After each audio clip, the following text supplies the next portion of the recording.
Hi, I often get questions like if the US is slowing down and interest rates will still go up, won't it be risky to buy the US stock market? Now, questions like this assume that there is a one-to-one relationship between the economy and the stock market.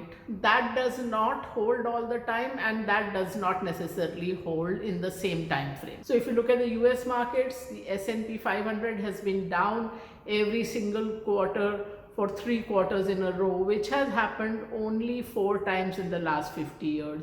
If you look at both the stock and the bond markets, they are down in the US for only the third time in 100 years. The question then becomes how much of the bad news is already in the price. The bad news itself may come later, but it may have already been discounted by the market. So that is one.